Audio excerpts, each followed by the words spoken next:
morning, everybody. Today, while I pause from doing a little wiring, I feel the need to make a video here, and I need to first touch on the fact that there's a lot of false teachers. There's a lot of people that declare that they know what the Bible says and that others have no clue.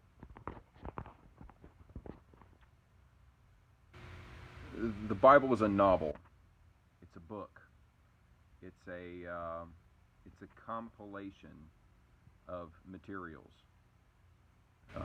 In the form of the King James Version, it is Shakespearean poetry.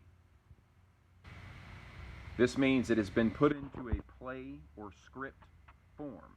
This is why they call it scripture. Script-U-R. Or script-U-re, or read. Okay? This is linguistics. You have to be able to look at the words. Okay? You have to rightly divide the words themselves, because the Bible is also written in a form of law.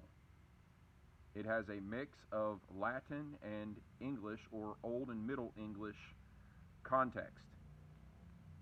This is not easily understood unless you begin to learn the basics of those languages, and you begin to see how much those languages are incorporated in today's world, in today's society, in today's law. Now, I've caught quite a bit of backlash. I've actually had quite a bit of material used by others without recognition. And I don't care about that. What I do care about is that information being twisted and turned into something that it isn't. Now, a big thing today is this Revelation 12 sign again, as we seen in September of 2017.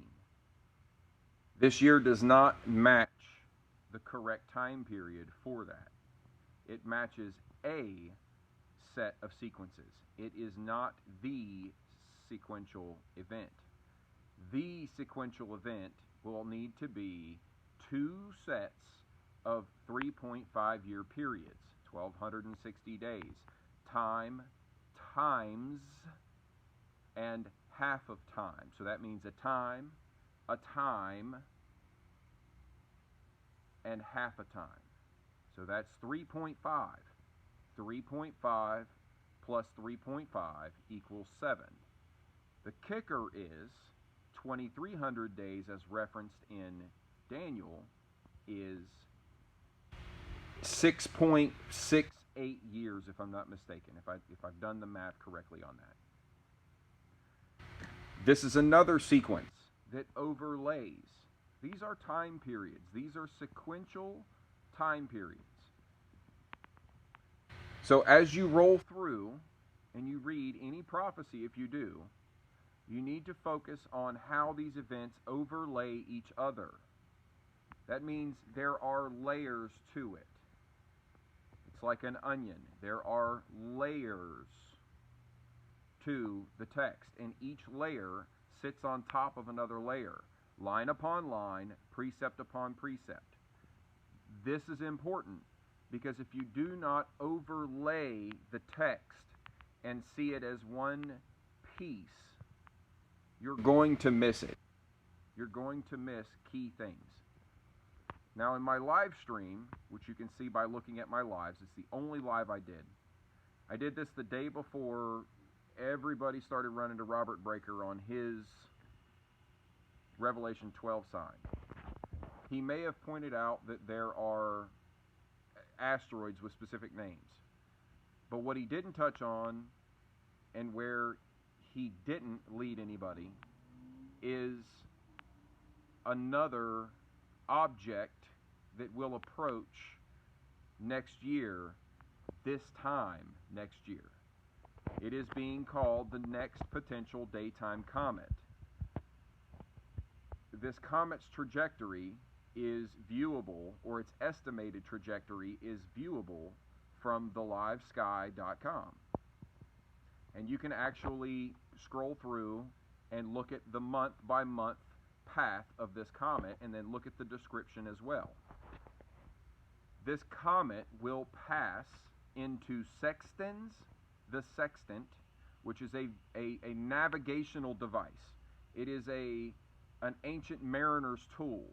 Okay, it looks similar to the compass and square in Freemasonry. It has a viewing glass at the top of it, and it allows you to correct for the curvature on the planet. And it allows you to navigate the oceans based on different measurements and whatnot. So, that being said, this comet next year will pass into Sextans, the Sextant, which is a constellation. From that point, it will move to Leo, the lion. Then from Leo, it will pass into Virgo, and it will pass through Virgo and head directly out of Virgo into Serpens, the serpent. Once it leaves Serpens, the serpent, it will then go into Ophiuchus or Ophiuchus, whichever pronunciation you want to put with that. And that is the man wrestling the snake. It is the serpent bearer. Understand what I'm saying here. You can go both to JPL, you can go to the Farmer's Almanac, you can go to Wikipedia, you can go to any of these sites and see the path this comet is going to take. Currently, it is in Virgo, or can be viewed in the constellation Virgo. And it will be there for some time, until it begins its descent, because it is in a highly eccentric trajectory. That means it's coming from about a 45 degree towards the sun from the ecliptical plane. The ecliptical plane is the sun and the circuit that all the planets run. As it comes down, it will come into the inner solar system in between Earth's orbit and the sun, and it will pass through. It will go under the sun, and then it will come back up between, I believe it's Earth and Venus's orbit. Now, the path back under the sun and back out appears to go right in the path of Venus. Now, I'm not an expert. I'm not going to say that it is going to strike Venus. And if you want to go back and look at what Venus has always been called, or what it appears to be, it's been called the morning star. It is the brightest object in the morning sky aside from the moon or the sun. Venus is the morning star. It can also be the evening star depending on the time of the year and whether you're north or south of the equator. This comet is supposedly on its first path to the inner solar system. To the inner solar system. The problem is, right now, in its direction into the solar system itself, which it's above the path of Jupiter right now. It is above the guardian of the inner solar system. But it is not near Jupiter. Jupiter is on the opposite side of the incoming direction of this comet, as is Saturn, and I do believe Uranus is over on that side as well. That means Earth has no protector from this comet. We have no protector. The protector has its back turned. Okay? It's turned its back. It is on the opposite side of the solar system. Now, if you will go back to 94 and 95, there was a comet that broke apart, and on its way out of the solar system, it smashed into Jupiter. There were explosions when these chunks hit Jupiter that were bigger than our planet, measurably. The explosions from Jupiter's atmosphere, these clouds, these eruptions, if you will, these fireballs when it impacted, were bigger than planet Earth. Think about that. I don't believe this comet will hit the planet, but it is projected that this comet could be anywhere from 0.23 to 0.42 AU from the planet, which is an astronomical unit, which would be 23% to 40% of 93 million miles. Now, if you do the math, that puts that comet near 22 to 23 million miles away from the planet. If it is its first trip to the inner solar system, it has never outgassed. It has never started to thaw to the point where it would expand and break apart. It has the potential to bring much debris with it, especially if it came from the Oort cloud. Now, the Farmer's Almanac and a few other sources are calling this comet an 80,000-year comet. But some are saying that it has a 26,000-year orbit. Some of you that may watch this or may listen may understand the significance of that 26,000-year orbit. Others may understand the context of an 80,000-year comet. It is projected that the planet is affected every 80 to 100,000 years by some type of cometary outburst, atmospheric airburst, or impactor. I want you to understand this, and I'm trying to be as clear as possible without telling you exactly what I'm saying, because I feel like you need to go do your own research. I'm not telling you to go do your own research, but I think it would be wise to go do your own research and search these things out for yourself and make your own conclusions. Come to your own conclusions. I'm not here to influence you. I am not an influencer. I'm not doing that.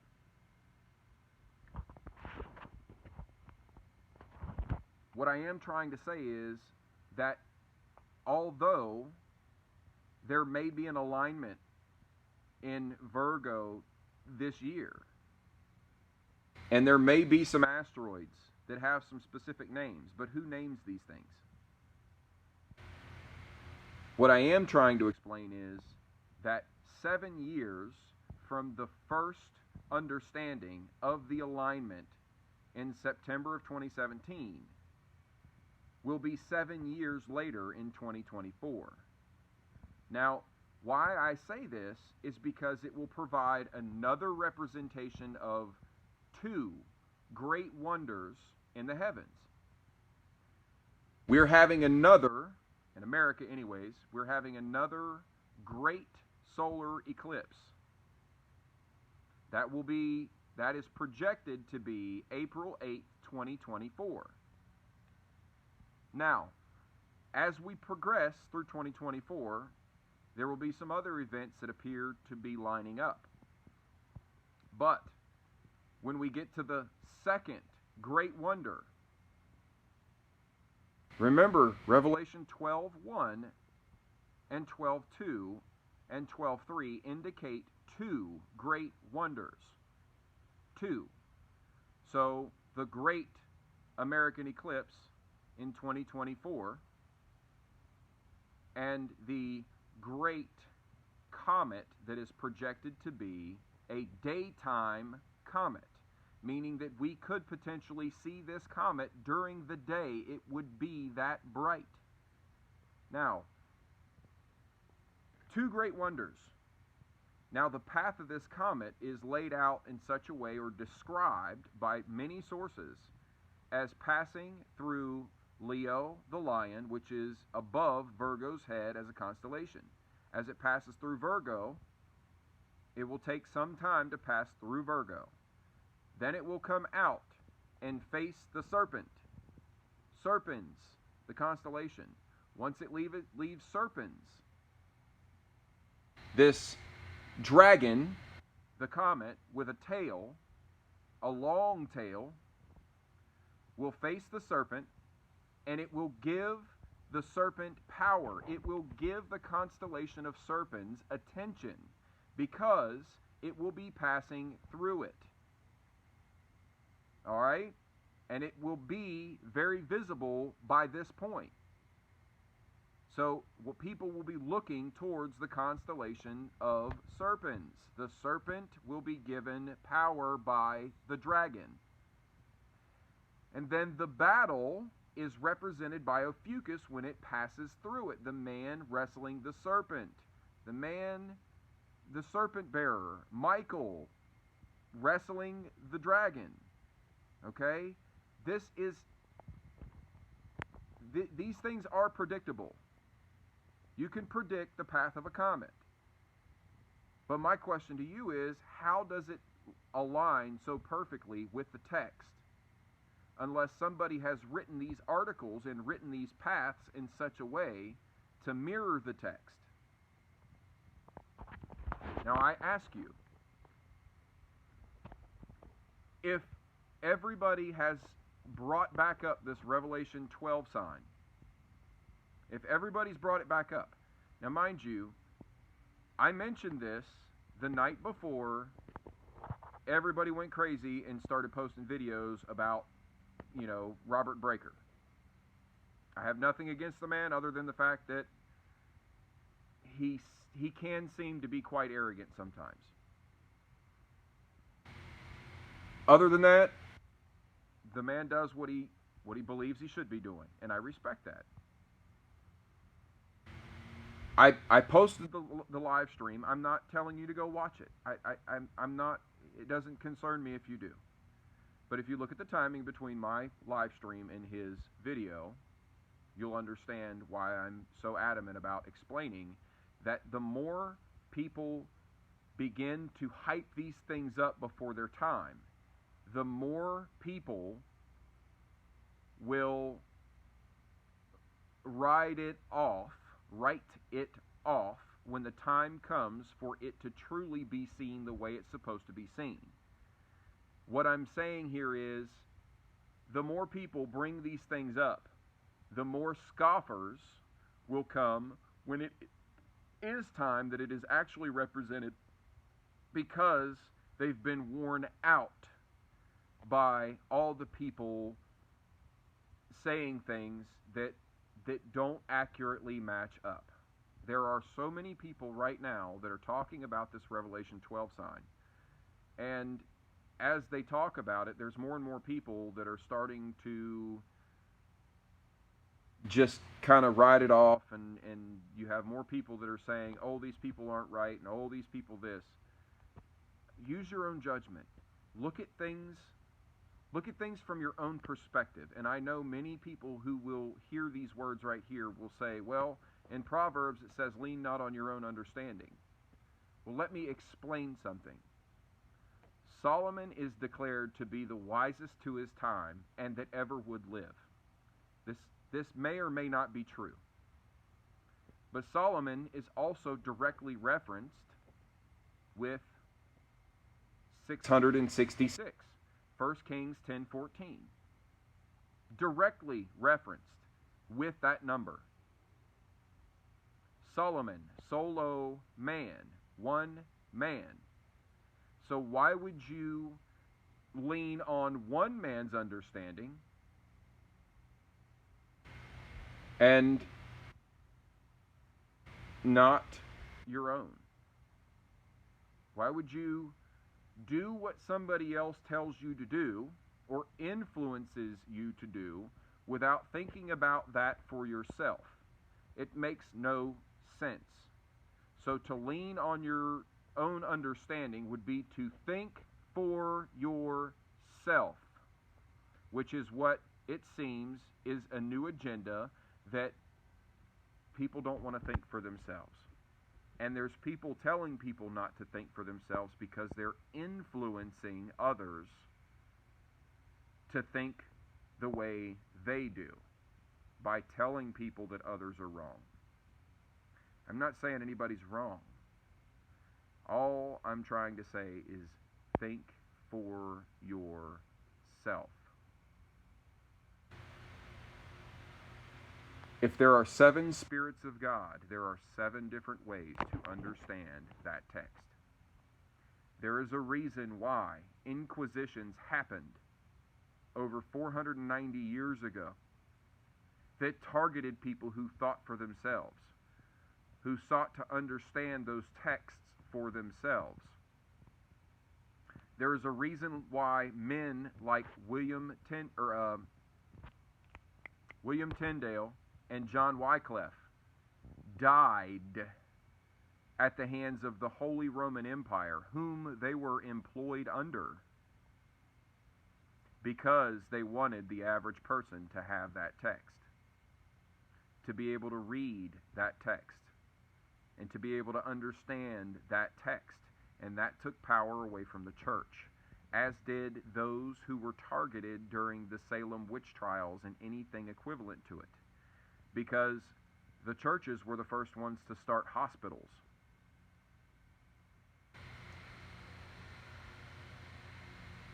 So anybody who could heal with plants from the natural world. And on a side note, a majority of the materials needed for the pharmaceutical industry today come from places like the Amazon rainforest. So anybody that could produce a mixture of plants to heal somebody's ailments 500 years ago, or even 300 years ago, became competition to those who declared themselves to be representatives of God by title on their forehead. Vicari de Cristo, Vicar of Christ.